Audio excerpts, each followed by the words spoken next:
Ya, halo mahasiswa, bersama Daniel, kita akan bersama-sama mempelajari satu hal yang cukup penting ketika Anda menulis, yaitu menulis kutipan, melakukan parafrase, dan tips-triks untuk mencari jurnal.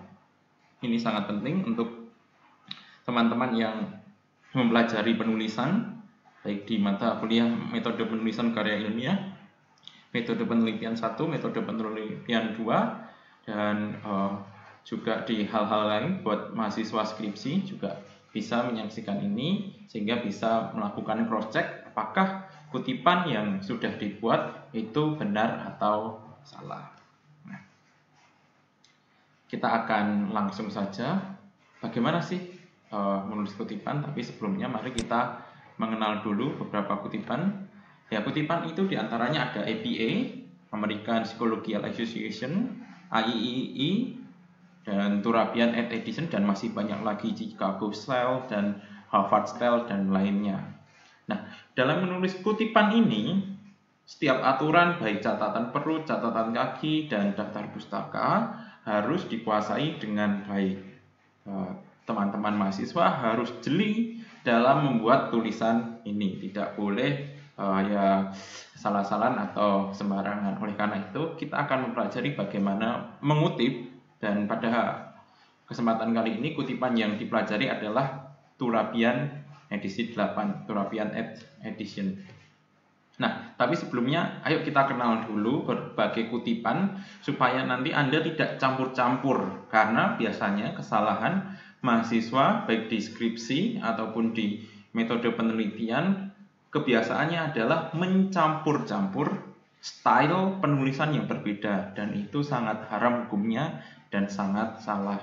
Nah, contohnya APA itu seperti itu, catatan perut. Jadi misalnya ada kutipan menurut Wagner dan Petty tahun 1994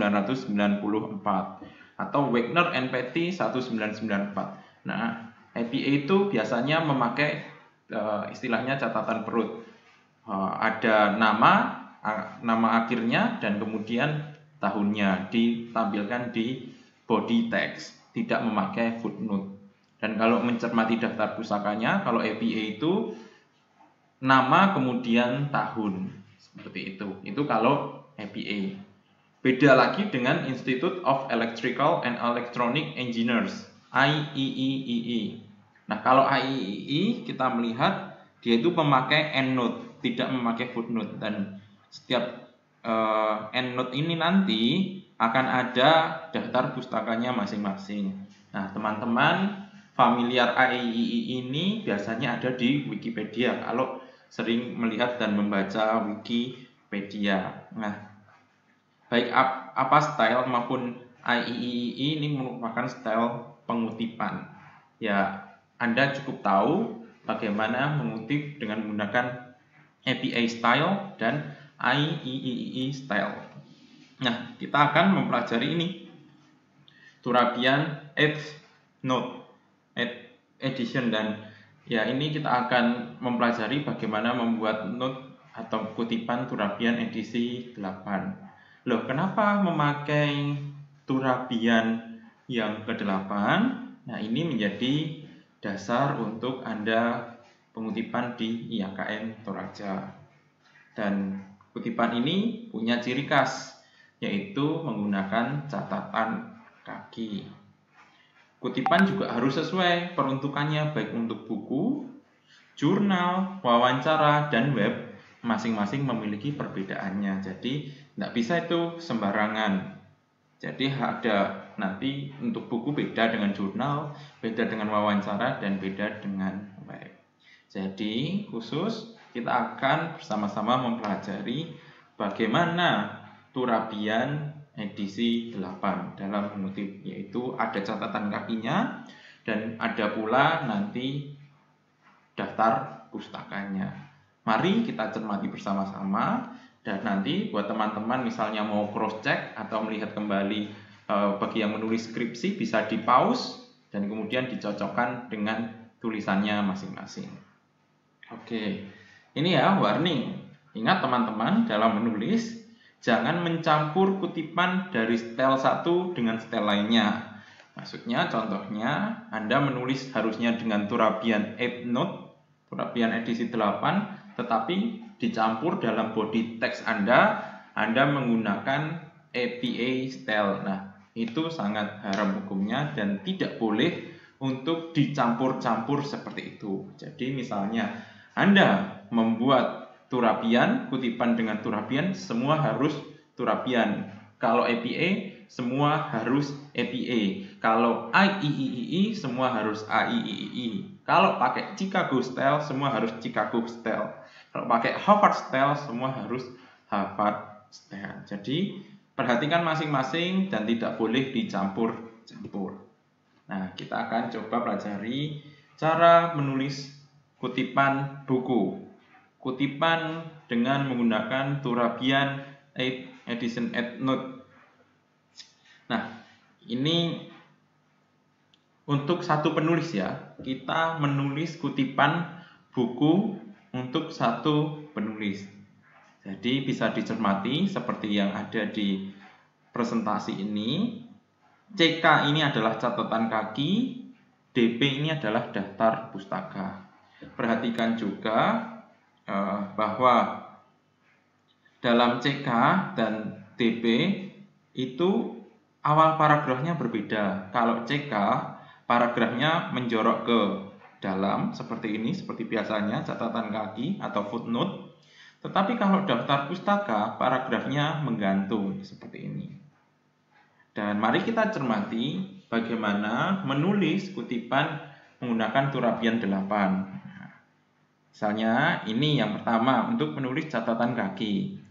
Ini ada nama penulis, ada judul buku, ada kota terbit, ada penerbit, ada tahun terbit, dan halaman. Nah, untuk catatan kaki, nama penulis itu tidak dibalik. Berbeda dengan daftar pustaka, nama penulisnya dibalik. Kemudian untuk judul buku, judul bukunya harus ditulis miring. Ini ya, ditulis miring. Sama daftar pustaka juga ditulis miring. Catatan kaki juga ditulis miring. Kemudian ada kurung tutup dan kurung bukanya. Dalam kurung tersebut tertulis kota terbit, titik 2, nama penerbit, koma, tahun terbit, dan kemudian koma halaman. Ini halaman. Untuk halaman tidak perlu ditulis lagi hal strip 52, tidak perlu. Cukup langsung koma, nomor halaman. Nah, ini catatan kaki. Tapi kita cermati di daftar pustakanya, maka kurungnya dihilangkan, kemudian kota terbit, titik 2, nama penerbit, koma, tahun terbit, dan terakhir titik. Ini menggunakan daftar pustaka. Dan menggunakan titik ya separatornya kalau daftar pustaka. Nah, ini kalau menulis dengan satu penulis, kutipan dari buku dengan satu penulis. Kalau kutipan dari buku dengan dua penulis, maka kita bisa cermati seperti ini. Kita cermati nama penulis. Ingat, untuk catatan kaki, nama penulis sama sekali tidak dibalik. Sama juga catatan kaki, judulnya ditulis miring. Sama juga dalam kurung ada tempat terbit, titik 2, nama penerbit, koma, tahun terbit, kurung tutup, dan baru halaman. Nah, mari kita perhatikan untuk daftar pustakanya. Nah, untuk daftar pustakanya, penulis yang pertama itu nama penulisnya dibalik. Tetapi penulis keduanya tidak perlu dibalik. Dan seterusnya mengikuti halnya sama. Judul ditulis miring, kota terbit, titik 2, nama penerbit, dan tahun terbit. Halamannya tidak perlu ditulis. Nah, ini kalau dua penulis. Bisa menggunakan dan, bisa menggunakan n. AND ya, bahasa Inggris dari dan. Yang penting semuanya konsisten. Kalau pakai dan, ya pakai dan. Kalau pakai n, ya pakai n. Bahasa Inggris dari dan. Nama penulisnya yang dibalik adalah penulis pertama kalau untuk daftar pustaka. Sedangkan penulis kedua tidak perlu dibalik. Dan ingat, paragrafnya sama, menjorok ke dalam, dan paragraf menggantung. Ini untuk menulis kutipan melalui buku dengan menggunakan 2 penulis. Lalu bagaimana kalau 3 penulis atau lebih? Ya, untuk 3 penulis atau lebih, misalnya ini ya, Daniel Fajar Panuntun et al. Jadi kita bisa menggunakan kata et al. Atau kalau dalam bahasa Indonesia DKK. Saya lebih suka menggunakan kata et al. Et al boleh, DKK boleh, asal konsisten. Baru kemudian judul bukunya ditulis miring, kemudian kota terbit, nama penerbit, dan tahun terbit baru halaman. Nah, untuk daftar pustaka tidak boleh ditulis et al, tapi harus ditulis lengkap semua nama penulisnya. Panuntun Daniel Fajar. Ingat, penulis pertama namanya harus dibalik untuk ketentuan daftar pustaka. Rinaldus Tanduklangi, Christian Randalile, and Mary Adeng. Metode kreatif dan seterusnya. Kota terbit, titik 2, nama penerbit, tahun terbit tanpa halaman. Nah, ini untuk 3 penulis atau lebih. Di catatan kakinya kita bisa menuliskan ini, et al. Atau DKK. Sedangkan untuk daftar pustakanya ya tetap harus dibalik nama penulis awalnya dan semua penulis disebutkan. Separatornya ini titik ya, tidak koma ya, titik. Seperti ini juga titik. Untuk daftar pustaka separatornya adalah titik. Nah, ini untuk buku. Jadi kalau untuk menulis buku, ingat yang digaris miring adalah judul, baru kemudian dalam kurung kota penerbit, titik 2 nama penerbit, tahun terbit, dan halaman kalau untuk catatan kaki. Bedanya footnote dan daftar pustaka, nama di daftar pustaka harus dibalik, sedangkan nama di footnote tidak dibalik. Di dalam footnote paragrafnya menjorok ke dalam, sedangkan di daftar pustaka menggantung. Nah, ini buku, dicermati bagaimana menulis kutipan dari buku. Selain dari buku, Anda juga harus mencermati bagaimana cara mengutip dari jurnal. Nah, dari jurnal ini penting karena dalam penelitian malah lebih banyak itu jurnal, bukan buku. Karena jurnal itu sifatnya selalu terbaru dan terus terbaru. Nah, ini contoh cara pengutipan jurnal dengan menggunakan Turabian edisi 8. Kalau untuk penulisnya nanti mengikuti seperti di buku ya, penulis 1, penulis 2, dan penulis 3 atau lebih. Ini contohnya adalah contoh 1 penulis saja. Tapi berbeda mengutip jurnal dengan mengutip buku. Nah, untuk mengutip jurnal, misalnya nih ya, catatan kaki dan daftar pustaka. Paragrafnya sama tetap, kemudian nama penulis di daftar pustaka tetap dibalik, kemudian judul artikel. Nah, yang membuat beda dengan buku adalah judul artikel dalam jurnal itu tidak ditulis miring, tapi diberi tanda petik. Perhatikan ini dua-duanya, baik catatan kaki maupun daftar pustaka diberi tanda petik. Nah, ya. Dan kemudian apa yang ditulis miring? Yang ditulis miring adalah nama jurnalnya, baru volume, nomor, tahun terbit, dan halaman. Nah, halaman itu bisa ditulis semuanya, untuk daftar pustaka harus tulis semuanya, tapi kalau di catatan kaki halaman mana yang dikutip. Sedangkan untuk tahun terbit ini bisa bulan dengan tahunnya, bisa juga tahun saja. Bisa bulan dengan tahun, bisa tahun saja. Nah, kita coba lihat contoh jurnal ya, dan kemudian kita kutip. Nah, ini adalah contoh jurnal, mendownload jurnal di internet. Mana yang disebut judul artikel? Ya ini adalah judul artikel. Hubungan kecemasan dengan depresi pada anak sekolah dasar. Mana yang nama jurnal? Ini adalah nama jurnal, jurnal keperawatan. Volume 9 nomor 1. Terus bagaimana mengutipnya? Ya, mengutipnya adalah karena ini 3 penulis, maka di catatan kaki kita bisa menulis Tantri Widyarti Utami et al. Judulnya tidak ditulis miring, tapi diberi apostrof, judul artikelnya. Baru nama jurnalnya ini, Jurnal Keperawatan, kita tulis miring. Volume 9, nomor 1. Baru tahunnya, Maret 2017. Ini 2006-nya salah ya. Maret 2017. 2006-nya dicoret saja. Halaman ke-5.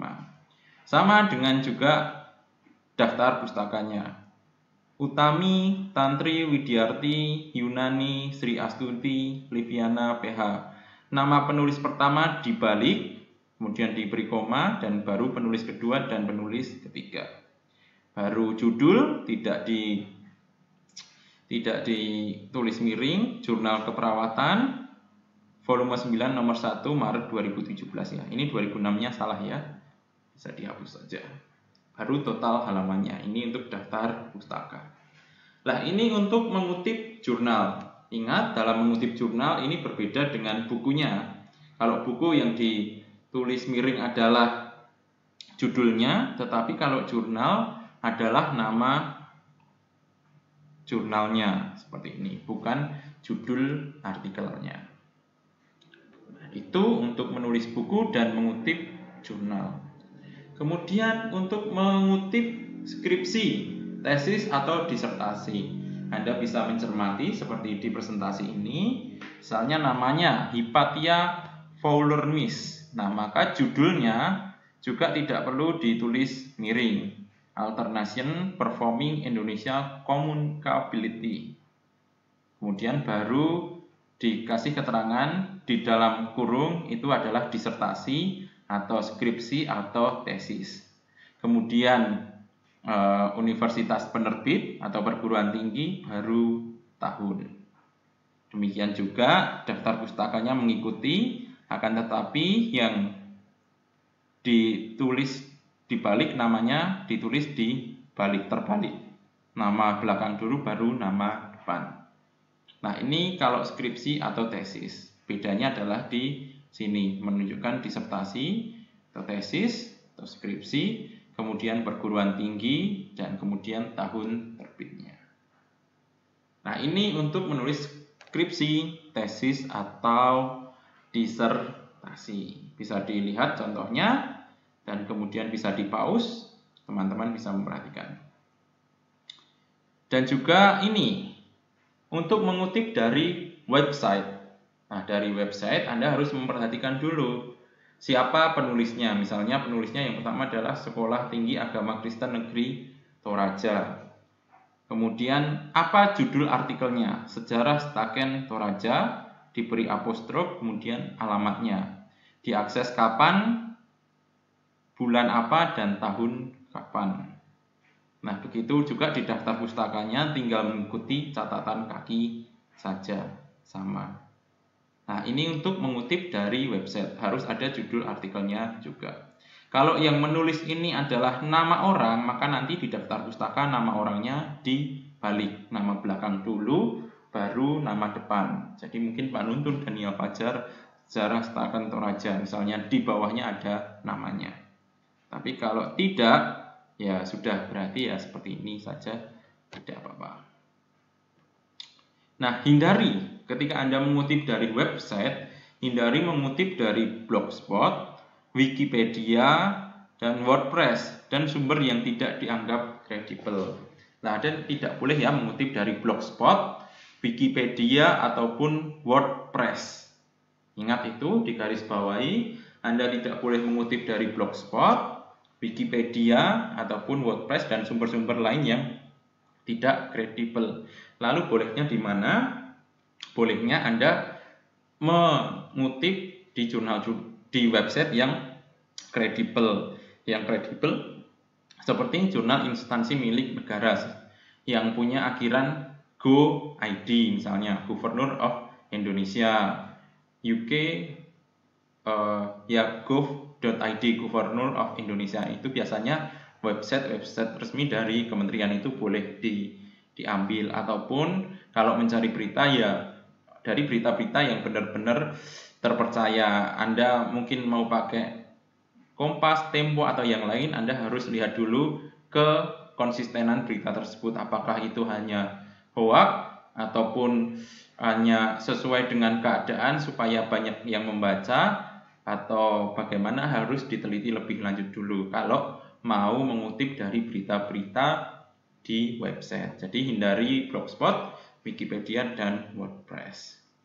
Dan kemudian untuk mengutip wawancara, Anda bisa perhatikan seperti contoh di sana. Siapa nama responden wawancaranya, kota terbitnya, negaranya kalau perlu, kalau tidak ya tidak apa-apa, baru tanggal wawancaranya. Demikian juga tuh di daftar pustakanya hanya namanya dibalik. Ya, yang menjadi pembeda adalah nama di daftar pustaka itu selalu terbalik. Nama belakang dulu baru nama depan, dan juga jenis paragraf. Kalau catatan kaki menjorok ke dalam, kalau daftar pustaka itu menggantung. Nah, itu tadi 5 ya, 5 kalau tidak salah bagaimana cara kita mengutip dari buku, dari jurnal, disertasi tesis, atau skripsi, dari website, dan terakhir dari wawancara. Itu adalah sumber-sumber yang bisa Anda gunakan untuk mengutip. Namun, Anda bisa lebih mudah lagi kalau Anda mau mempelajari 2 software ini. Pilih salah satu saja, Mendeley atau Zotero. Maka dengan Mendeley ini, Anda sangat bisa itu. Tidak hanya Turabian 8 saja, bisa APA, bisa IEEE, dan seterusnya. Karena ini seperti perpustakaan digital, kapanpun Anda bisa memanggilnya, dan kemudian Anda bisa mengutip dan langsung otomatis kutipannya tertulis dengan peraturan seperti tadi, nama penulis, nanti di daftar pustaka juga namanya akan membalik sendiri, nama belakang dulu baru nama depan, dan seterusnya. Maka Anda harus menggunakan alat bantu citasi kalau mau enak, tapi kalau tidak ya sudah manual seperti itu. Seperti tadi yang dijelaskan. Atau Anda bisa menggunakan Google Scholar. Jadi misalnya tuh, searching dulu Google Scholar Anda. Misalnya mau judulnya ini, tulisan saya, karena penulisnya banyak seperti ini, Anda bingung, sudah di-download, kemudian ingin mengkoreksi apakah kutipan saya itu benar atau tidak, maka kliklah apostrof ini. Anda bisa masuk di Google Cendekia ya, atau Google Scholar. Klik apostrof ini, maka akan muncul seperti ini. Contoh-contoh berbagai kutipan. Maka kita boleh tinggal copy, misalnya APA seperti ini, MLE, dan mana yang paling mirip dengan Turabian edisi ke-8. Anda bisa memilihnya. Jadi hacknya atau cara simpelnya Anda bisa menggunakan aplikasi, software, ataupun menggunakan Google Cendekia atau Google Scholar. Tapi Anda juga harus mempelajari materinya secara manual seperti mengutip dari buku, 1 penulis, 2 penulis, 3 penulis, dari jurnal, dari website, kemudian dari wawancara, dan juga dari skripsi, tesis, dan disertasi. Nah, dan perlu diingat-ingat lagi, ketika Anda mulai mengutip, maka Anda tidak boleh copy paste dari sumbernya, tapi harus dibahasa ulangkan atau istilahnya parafrase. Ingat ya, jangan copy paste, nanti seperti mbaknya ini, kalau ketahuan copy paste jadi cengar-cengir karena ada alat plagiasinya. Jadi kalau Anda mengutip baik dari buku atau jurnal yang lain, maka harus diparafrase. Harus diparafrase atau dibahasa ulangkan. Apa fungsi parafrase? Ya, intinya adalah mencegah tingginya nilai plagiasi dan tulisan Anda tidak dianggap plagiasi. Nah, hacknya ada beberapa sih website untuk langsung parafrase seperti itu, tapi lebih baik Anda membaca ulangkan dengan kata-kata Anda supaya Anda bisa lebih mengerti apa sih sebenarnya yang sedang Anda tulis itu dan tidak bingung ke sana kemari. Nah, di terakhir setelah mengerti tentang bagaimana cara mengutip, maka saya akan memberikan tambahan tips trik mencari jurnal secara online. Kadang kita butuh jurnal atau sumber-sumber secara online. Maka gimana carinya? Yang pertama adalah ketika Anda nulis, perbanyak jurnal. Kutipan dari jurnal itu kredibel dan selalu terbaru. Nah, yang pertama adalah mencari jurnal melalui Google Cendekia. Ketikkan kata kuncinya, pasti akan keluar semua jurnalnya. Atau pakai Google secara umum.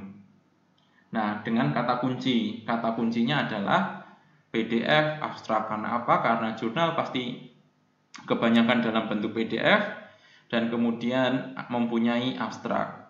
Kemudian baru dulu tulis kata kunci kalian. Kalian ingin mencari berbagai jurnal tentang kristologi, ya cari berbagai jurnal tentang kristologi. Ini untuk cara kata kunci bahasa Indonesia. Nanti tinggal di-download nih yang PDF ini bisa di-download dan kemudian Anda bisa membaca apa sih hasil penelitiannya. Jadi kata kuncinya adalah PDF, abstrak, dan kata kunci yang hendak Anda cari. Melalui Google juga, tapi versi bahasa Inggris. Nah, ini sangat direkomendasikan mencari sumber-sumber jurnal dari bahasa Inggris. Terus gimana caranya?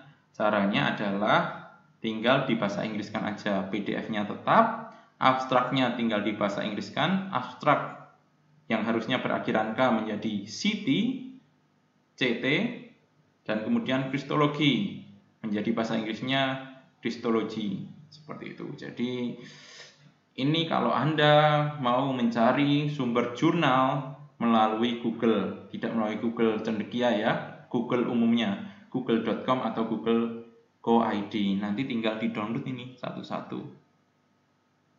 Bahasa Inggris, Pak, bahasa Inggris susah. Di akhir nanti akan saya jelaskan gimana ketika Anda mencari dari sumber-sumber bahasa Inggris dan kemudian menerjemahkannya. Tentunya akan juga menolong Anda untuk semakin belajar bahasa Inggris. Nah, kalau tip dan trik mencari buku gimana, Pak? Nah, salah satunya bisa juga buku online itu di-download dalam bentuk PDF. Bisa. Webnya apa? Anda bisa mencari di web yang namanya Libgen. Ketik aja di Google Libgen, kemudian Anda akan menemukan atau diarahkan ke libgen.is, kemudian ketik aja kata kuncinya kristologi, maka keluar semua buku kristologi. Anda bisa download itu dan nikmati sepuasnya. Buku yang tebal-tebal 1000 halaman yang harganya mungkin mahal ada di sini dalam bentuk bahasa Inggris. Apakah susah? Tidak. Yang penting dibaca dulu. Bisa nanti ditranslate. Kalau mau buku bahasa Indonesia, ya pakai alamat melalui pdfdrive.com. Kemudian ketikkan kata kuncinya kristologi. Maka nih muncul beberapa buku, ada 102 halaman, 105 halaman, 94 halaman, dan seterusnya. Anda bisa mendownload buku tersebut dan Anda bisa mensitasinya melalui pdfdrive.com.